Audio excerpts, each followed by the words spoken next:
ওকে, so আমরা basically tunnel থেকে নামার পর আনোয়ারা থেকে রেকর্ডিংটা স্টার্ট করি। টাইম ল্যাপস, হ্যাঁ, মানে একটু দেরি করে স্টার্ট করা হয়। ইট ওয়াজ এ ট্রায়াল অ্যাকচুয়ালি। এবং এখন যেই প্লেব্যাকটা হচ্ছে এটা একটু 2 টাইমস ফাস্টার, মানে টাইম ল্যাপসেরও 2 টাইমস ফাস্টার করে করা। অ্যান্ড পুরোটা সময় আমরা চেষ্টা করেছি পুরো জার্নিটাকে ডকুমেন্টেশনে রাখার।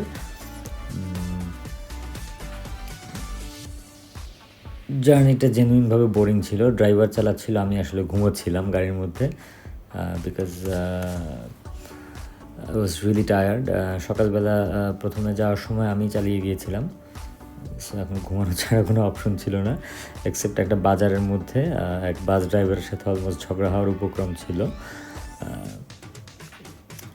বাট যাই কিছু হোক, বাস ড্রাইভারও শেষ পর্যন্ত অনেক হেল্পফুল ছিল।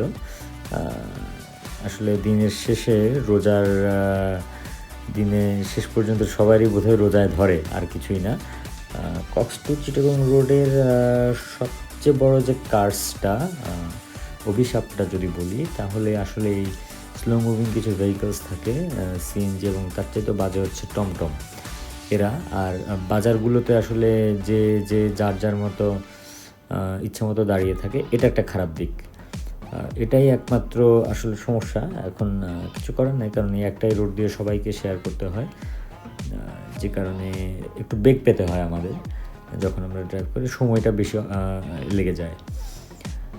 আর একটু ভালো ড্রাইভিং সেন্স, একটু আক্কেল, এগুলো যদি হয় তাহলে আসলে আমরা অনেক সময় ভুলে যাই যে গাড়ি রাস্তায় শুধু আমি চালাই না, আরও অনেকেই চালায়। সো ওই জায়গাটা যদি একটু ঠিক করা যায়, আক্কেলটা আমরা বাড়াতে পারি, তাইলে আমার মনে হয় এই প্রবলেমটা থাকে না। প্রতিটা বাজারেই আপনারা দেখছেন এটাই হচ্ছে মেইন ঝামেলা, সবাই দাঁড়ায় থাকে প্যাসেঞ্জার তুলে। আসলে জামের শুরু কোথায় আর শেষ কোথায় এটা বুঝে খুব কঠিন হয়ে দাঁড়ায়। এই জায়গাটা হচ্ছে কেরানির হাট, ওই বাজারটা সবচেয়ে ক্রিটিক্যাল একটা জায়গা। আমার মনে হয় এই জায়গায় এক্সটেনশন করে একটা ফ্লাইওভার করে ফেলা উচিত, নিচ দিয়ে বান্দরবনের দিকে যাবে, এবং উপর দিয়ে কক্স টু চিটাগং হবে, kind of like that, because otherwise আমি এই জায়গায় নিলে সারাদিনই জ্যাম থাকবে। গাড়ি দৌড়াচ্ছে এরকম করতে করতে একটা পর্যায়ে আমরা যখন ফুটবল চত্বর বলে কেউ কেউ এক সময় এটার নাম ছিল আসলে খালিকুজ্জামান চত্বর, পরে এটাকে ফুটবল চত্বর এই নামকরণ করা হয়। বিশাল একটা ফুটবল লাগানো আছে রামুতে।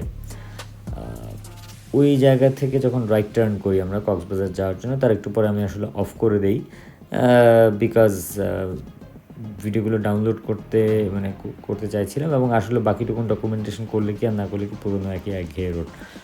সেই এটা একটা ট্রায়াল রান ছিল আমাদের। সো ইভেন এই যে এখন ভয়েস ওভার দিচ্ছে, এটাও ট্রায়াল, আনস্ক্রিপ্টেড। আমি ভিডিও দেখছি আর কথাগুলো বলছি, পুরোটাই ট্রায়াল। বাট ট্রায়াল বলে কি কারোর সাথে শেয়ার করা যাবে না তা নিশ্চয়ই নয়। সো ট্রায়ালই আমরা শেয়ার করলাম। আর হ্যাঁ, আমি নর্মালি যেটা করি, খুব একটা সকল এডিট, স্ক্রিপ্টিং এগুলোয় অভ্যস্ত না। আমি জাস্ট জার্নিটাকে ডকুমেন্টেশন করি এবং সেটা পাবলিকলি শেয়ার করে ফেলি। কোনো অপিনিয়ন থাকলে দেই, নাইলে নাই। So this video is basically a documentation of the whole trip, not a vlog, not any sort of those things.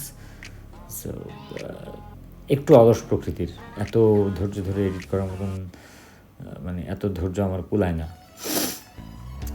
আর হ্যাঁ, এখন যেহেতু বৈশাখের আগে বসন্তকাল চলছে, বেশিরভাগ গাছে, এই গাছগুলো, রোডের দুই পাশের গাছগুলো বেশিরভাগই পত্রঝরা প্রকৃতির। শীতের পরপরই, বেসিক্যালি শীতে পাতা ঝরে যাওয়ার কথা, কিন্তু আমরা দেখলাম শীতের পরপরই পাতা ঝরে যায়। তো আবার নতুন পাতা গজিয়েছে, লুকস ট্রুলি বিউটিফুল। আর এর বাইরে তেমন কিছু বলার নেই।